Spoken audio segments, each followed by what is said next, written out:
নবী বলবে, উম্মত, মালাকুল মউতের চেহারা অনেক ভয়ঙ্কর, এদিকে দেখিস না, ছেলেদের দিকে দেখিস না, কেউ নাই, তোর সবাই বিদায় করে দিবে। তোর রুমের মধ্যে, তোর রুমে, তোর বিল্ডিং এ, তোর টাওয়ারে, তোর অফিসে আর যাইতে পারবি না। সোনার মদিনার চেহারায় ও দোহার দিকে দেখো, সোনার মদিনার চেহারায় ও দোহার দিকে দেখো।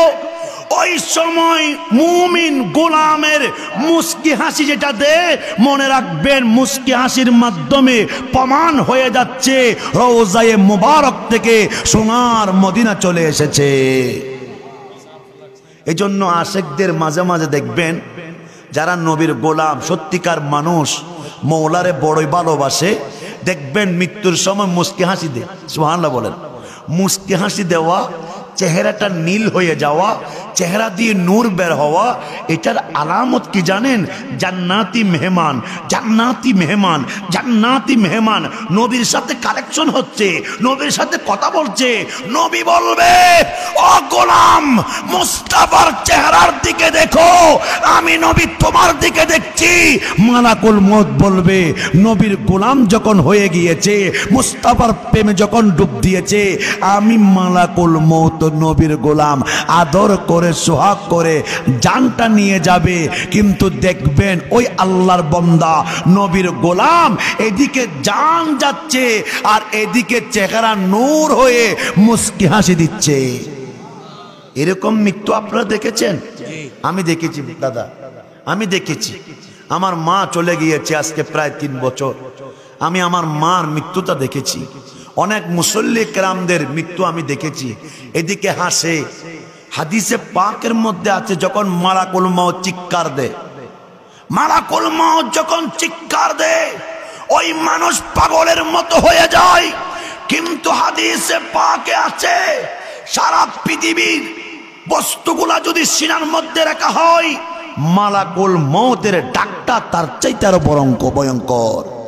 নবী বলেছেন, মালাকুল মউতকে যদি কোনো আমার উম্মত একটা পশম দেখে, কি দেখে, সে দুনিয়া ছেড়ে দিবে, সংসার করবে না, সংসার করবে না, জীবন করবে না, সাথী করবে না, বন্ধু করবে না, দুনিয়া ছেড়ে পাহাড়ে চলে যাবে।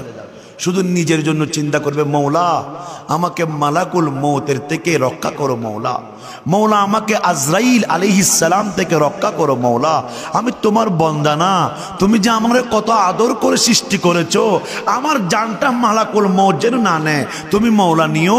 ওই সময় ওই বান্দা এইভাবে পাগলামি করে, যেভাবে পাগলামি করেছেন ওয়াইসুল করনি। সুবহানাল্লাহ বলবেন না? ভাইজান, ওয়াইসুল করনির কাছে কি বিল্ডিং ছিল, টাওয়ার ছিল? এদিকে গেলে নাম্বা হয়ে যাবে, আমি পরে বলবো। এখন আপনার সাকারাত শেষ হয়েছে। কি শেষ হয়েছে? সাকারাত। আপনার মৃত্যু হয়ে গেল। মৃত্যু যখন হয়েছে, ছেলে দেরি করবে না, ঘর থেকে বের করে মাঠের মধ্যে নিয়ে আসবে। হুজুরকে বলবে, হুজুর একটু এলান করেন, বাবা চলে গিয়েছে, দেরি করা যাবে না।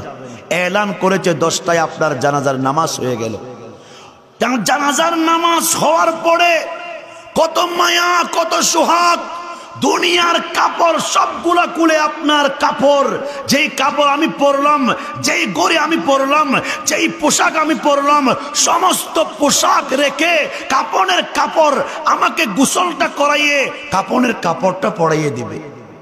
কাপড়ের কাপড় পরাইয়ে যখন কবরে, জানাজার নামাজের পরে কবরে দিবে, ভাইজান কবরে কোনো লাইট আছে?